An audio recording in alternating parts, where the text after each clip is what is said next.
अगर हम लोग बात करते हैं इलेक्ट्रिकल जनरेटर्स की, तो इलेक्ट्रिकल जनरेटर्स का जो हमारा सोल पर्पस होता है, यानी कि जो भी हम उनसे चाहते हैं, तो हम क्या चीज़ चाहते हैं?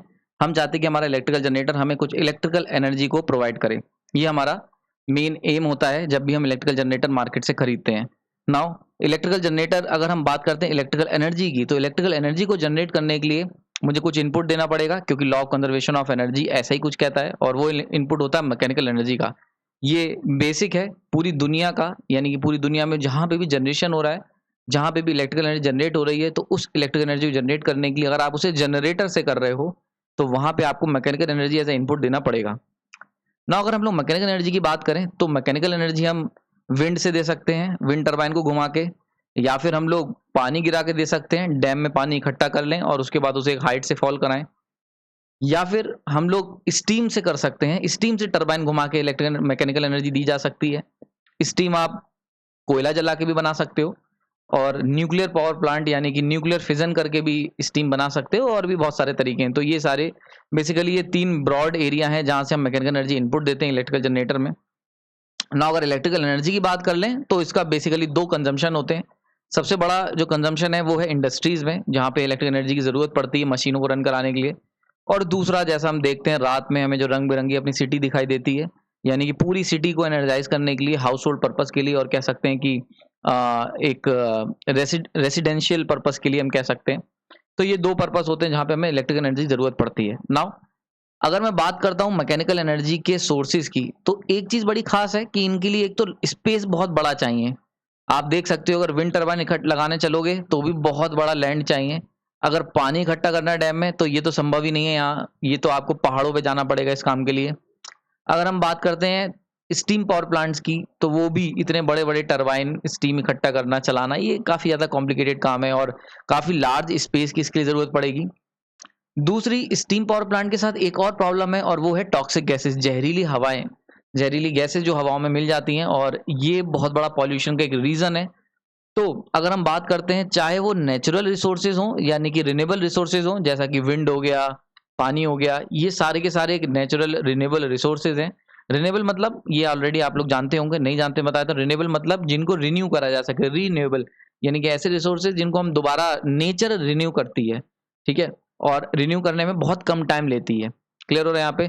अगर हम बात करते हैं फॉसिल फ्यूल्स की, तो वो क्या होते हैं? नॉन रिन्यूएबल, यानी कि जिनको नेचर रिन्यू करती है पर टाइम बहुत लेती है, यानी कि जब डायनासोर मरे होंगे उसके बाद वो दब गए, दबने के बाद वहां से तेल बना, उनके दबने की वजह से, उससे उनकी हीट से कोयला बना, ये सब चीजें।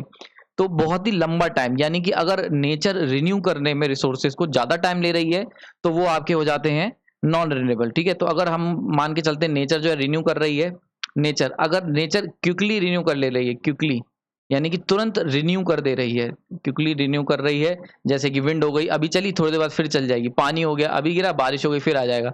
तो क्विकली रिन्यू कर रही है, तो इसीलिए इनको हम लोग कह देते हैं रिन्यूएबल। दीज आर, ये सारे के सारे क्या होते हैं? रिन्यूएबल होते हैं, रिन्यूएबल रिसोर्सेज हो जाते हैं, यानी कि क्विकली रिन्यू हो रहे हैं नेचर के थ्रू।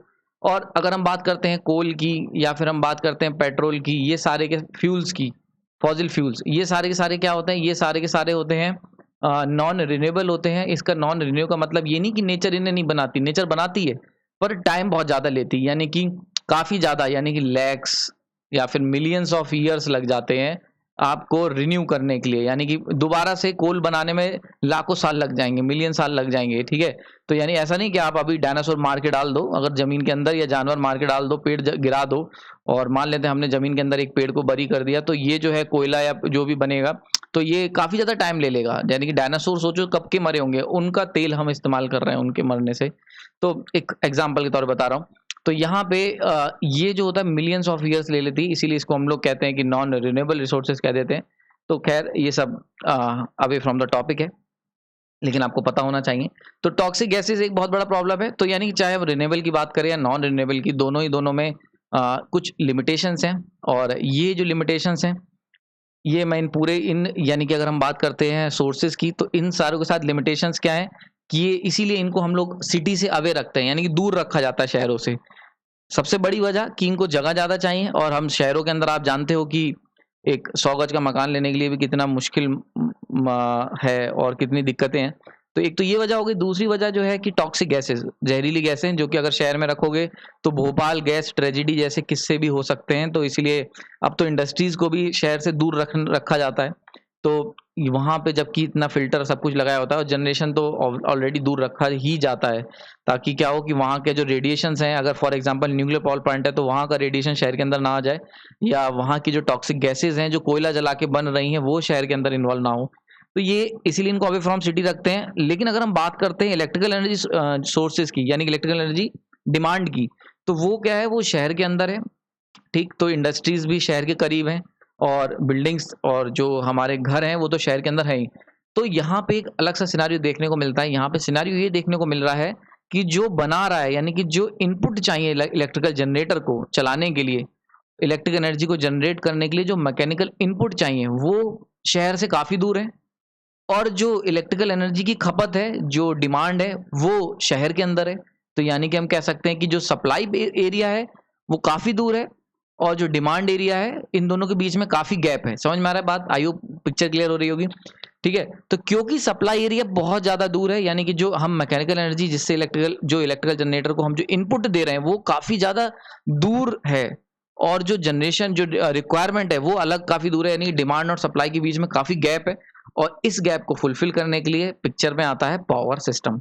ठीक है, तो आई होप ये चीज समझ में आई होगी। तो इन दो, यानी कि सप्लाई, नेचुरल रिसोर्सेज की सप्लाई और इलेक्ट्रिकल एनर्जी की डिमांड, इन दोनों को फुलफिल करने के लिए, इन दोनों को कनेक्ट करने के लिए जो सिस्टम की जरूरत पड़ती है वो है हमारा पावर सिस्टम। और मेरा नाम प्रांजल है, ये पहला लेक्चर है और मैं नई सीरीज आपके लिए लेके आया हूँ जिसके अंदर हम लोग बात करेंगे नीड ऑफ पावर सिस्टम की। This is the first lecture of power system series, और इस पूरी सीरीज मैंने इसको बहुत सारा डिटेल में हम लोग इसको डिस्कस करेंगे, और हम लोग जानेंगे कि कैसे पावर सिस्टम पिक्चर में आया, और पावर सिस्टम, इसको इस पूरी सीरीज के अंदर हम लोग पावर सिस्टम के सारे कंपोनेंट के ऊपर डिस्कस करेंगे। चलिए शुरू करते हैं। तो अगर हम सबसे पहले बात कर लें व्हाट इज पावर सिस्टम, ठीक है, अगर हम बात करते हैं जनरली पावर सिस्टम की, तो पावर सिस्टम की अगर डेफिनेशन की बात करें तो बेसिकली एक अरेंजमेंट होता है जहां पे हम लोग क्या करेंगे, जनरेट करेंगे और डिलीवर करेंगे इलेक्ट्रिकल पावर को लोड पे। बात समझ में आ रही? हमने पावर को जनरेट करना है और उसके बाद उसे लोड को डिलीवर करना है। इंपॉर्टेंट वर्ड है एफिशिएंटली एंड रिलायबली, यानी कि रिलायबली का क्या मतलब हुआ? रिलायबली का मतलब हो गया continuous supply with least interruption. हम क्या चाहते हैं भाई कि पावर जो जनरेट हो, पूरा का पूरा सेंट्रल ग्रिड और पावर ग्रिड, यानी कह सकते हो यूपीपीसीएल, ये सब के सब, अगर मैं यूपी का हूं तो मैं यूपीसीएल कह रहा हूं, आप किसी और स्टेट के होंगे तो वहां के स्टेट इलेक्ट्रिसिटी बोर्ड और जितने भी सेंट्रल इलेक्ट्रिसिटी बोर्ड है, इन सब का केवल एक ही काम है, वहां जितने भी इंजीनियर है ना, उनका केवल एक ही काम है कि आपके घर पे, आपके घर के अक्रॉस कंटिन्यूसली पावर को सप्लाई करना विद लीस्ट इंटरप्शन। तो रिलायबिलिटी का मतलब क्या होता है? रिलायबिलिटी, तो रिलायबिलिटी का मतलब होता है कि कितनी कंसिस्टेंसी है आपके अंदर, ठीक है, कि कंसिस्टेंटली कितनी पावर आ सकती है विदाउट इंटरप्शन या least interruption. Without interruption possible नहीं है क्योंकि प्रैक्टिकली है, तो continuous supply with least interruption, तो दिस इज द रिलायबिलिटी। ठीक है, तो रिलायबल हो गया। एफिशिएंटली का क्या मतलब हुआ? एफिशिएंटली का मतलब हो गया मिनिमम लॉसेस के साथ, यानी कि हम क्या चाहते हैं कि हम पावर को जनरेट करें और लोड तक पहुंचाएं कंटिन्यूसली बिना इंटरप्शन के, लेकिन लॉसेस, मिनिमम लॉसेस के साथ। क्लियर हो रहा है यहाँ पे? लॉसेस मिनिमम करके। तो ये हो गया पावर सिस्टम की डेफिनेशन, कह सकते हो। एक और डेफिनेशन भी मैं कह सकता हूँ पावर सिस्टम की, कि ये एक नेटवर्क होता है इलेक्ट्रिकल कंपोनेंट का जो कि डिजाइन करा जाता है, यानी कि जो नेटवर्क है वो क्यों डिजाइन करा गया है? वो जनरेट करने के लिए, ट्रांसफर करने के लिए और डिप्लॉय करने के लिए इलेक्ट्रिकल पावर को। यानी कि ये जो सिस्टम है, अगर हम बात करते हैं पावर सिस्टम की, तो power system basically electrical components का नेटवर्क है जिनको हमने डिजाइन करा है क्या करने के लिए? जनरेट करने के लिए पावर को, फिर उसको ट्रांसफर करेंगे और उसके बाद उसे डिप्लॉय करेंगे, यानी डिस्ट्रीब्यूट कर देंगे सोर्स, लोड के ऊपर, डिमांड के ऊपर। ठीक है, समझ में आ गया? नाउ इलेक्ट्रिकल कंपोनेंट, ये क्या मतलब हुआ, इसको जरा समझ लेते हैं। इलेक्ट्रिकल कंपोनेंट जैसे सिंक्रोनस जनरेटर, बस बार, ट्रांसफॉर्मर्स, सब stations, circuit breakers, transmission lines and many more. ठीक है, तो ये हो गए इलेक्ट्रिकल कंपोनेंट। चिंता मत करो, सबको हम लोग डिस्कस करेंगे डिटेल में।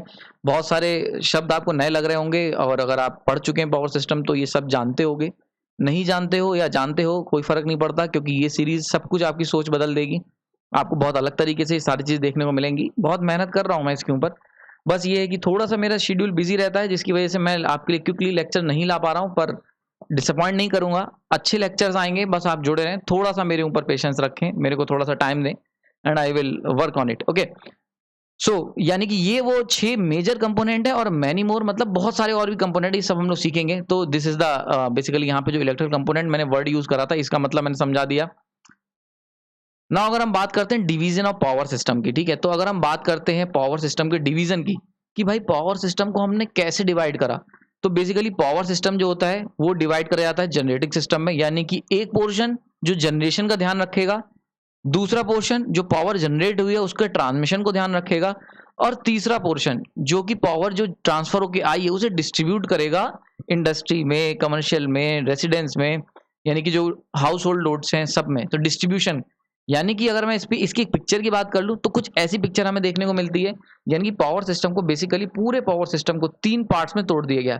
एक था जनरेशन, यानी कि एक जो सिस्टम है वो केवल जनरेशन में ध्यान दे, उसका काम होगा बिजली को बनाना, पानी से, स्टीम से, विंड से, सोलर से, कैसे भी करके। तो ये पूरा सेक्शन जो है इसका काम होगा, इसके अंदर जो भी लोग काम कर रहे हैं, जो भी इंजीनियर्स काम कर रहे हैं, उनका काम होगा बिजली को जनरेट करना। दूसरा सेक्शन है ट्रांसमिशन। इस पूरे सेक्शन का क्या काम होता है, यानी कि पहला सेक्शन आई होप समझ में आ गया होगा, ये है ट्रांसमिशन। इसके अंदर जितने भी साइंटिस्ट काम कर रहे हैं, इंजीनियर जितने भी काम कर रहे हैं, उनका क्या काम होगा, उनका सिंपल सा काम होगा कि जो ट्रांसमिशन है, यानी कि पावर जनरेट होगी, उसका जो आप देखते हो ना रास्ते में, जब बस से जा रहे होते हो, ट्रेन से जा रहे होते हो, पावर ट्रांसमिशन लाइन चल रही होती है, तो इनका काम क्या होता है कि पावर को इफेक्टिवली ट्रांसफर करना with minimum losses and economic के साथ, यानी कि लॉसेज भी कम हो और पैसा भी कम खर्च हो पावर को ट्रांसफर करने में, ठीक है। तो ये हो गया second system. Now third system, अब ये आपको कहां देखने को मिलेगा, ये सिस्टम आपको देखने को मिलता होगा उपकेंद्र पे। आपने देखा होगा आपके घरों के जहां पे बिल जमा होता है, कभी कभी आपने देखा होगा बिजली के उपकेंद्र बने होते हैं, सब स्टेशन। उपकेंद्र का मतलब होता है सब स्टेशन, जो आपके घरों के पास बने होते हैं ना, जो सिटीज के अंदर बने होते हैं। तो पावर आ गई ट्रांसमिट होकर, उसके बाद सब स्टेशन में जाती है, और यहाँ से ये पावर जो होती है वो हमारे एक फेज मेरे घर को जाएगा, एक कहीं और किसी और मोहल्ले को जाएगा, एक और किसी मोहल्ले को जाएगा। तो ये सब जो डिस्ट्रीब्यूशन का काम होता है, ये काम करता है डिस्ट्रीब्यूशन सिस्टम, ठीक है। तो ये 3 सिस्टम होते हैं पावर सिस्टम के, जो कि मिल के वर्क करते हैं। एक एक सिस्टम के ऊपर बहुत डिटेल में हम लोग डिस्कस करेंगे, यानी कि अब आने वाले जो भी पार्ट्स होंगे उनके अंदर हम एक एक सिस्टम को पकड़ेंगे और सीखेंगे कि कैसे जनरेटिंग सिस्टम में क्या क्या सीखने वाली बातें हैं, कैसे पावर को जनरेट करते हैं, किस तरह से ट्रांसमिट करा जाता है और किस तरह से उसे डिस्ट्रीब्यूट करा जाता है। आज के लिए इतना ही, ये पहला लेक्चर है इसलिए मैंने इसको बहुत ज़्यादा डिटेल नहीं खींच रहा हूँ। इसमें मैंने आपको बेसिक इंट्रोडक्शन दिया था कि क्यों ज़रूरत पड़ी और क्या प्रॉब्लम थी, क्यों पावर सिस्टम पिक्चर में आया, ठीक है। तो अगर मैं ओवरऑल कंक्लूड करूं तो पावर सिस्टम में पिक्चर में आने की जो मेन वजह थी वो यही थी कि भाई जो इनपुट दे रहे थे, यानी कि जो आपको इनपुट चाहिए इलेक्ट्रिकल जनरेटर में, वो काफ़ी दूर होता है, क्योंकि नेचुरल रिसोर्सेज हमारे आसपास मौजूद नहीं होते, बहुत दूर एग्जिस्ट करते हैं, ठीक है। जैसे कि डैम और सॉरी पानी हो गया, रिवर हो गई और स्टीम पावर प्लांट, तो ये काफ़ी दूर होते हैं, लेकिन इनकी जो इलेक्ट्रिकल पावर की जो रिक्वायरमेंट है वो है हमारे शहरों में। तो इतने दूर से पावर लाने के लिए हम लोगों को क्या कर जरूरत पड़ती है, इलेक्ट्रिकल पावर सिस्टम की। तो इसलिए हमें जरूरत पड़ती है इलेक्ट्रिकल पावर सिस्टम की। आईओ भी लेक्चर आपको समझ में आया होगा, बहुत जल्दी बहुत डिटेल में काफ़ी लेक्चर्स आने वाले हैं, आप चैनल से जुड़े रहें और मैं अपडेट कर ही देता हूँ आपको। लेक्चर पसंद आए तो लाइक कर सकते हैं, कोई डाउट है तो कमेंट सेक्शन बता सकते हैं, और थोड़ा सा वेट करें, बहुत अच्छे अच्छे लेक्चर्स इस पावर सिस्टम सीरीज के ला रहा हूं मैं आपके लिए। आपने अपना कीमती समय दिया उसके लिए धन्यवाद।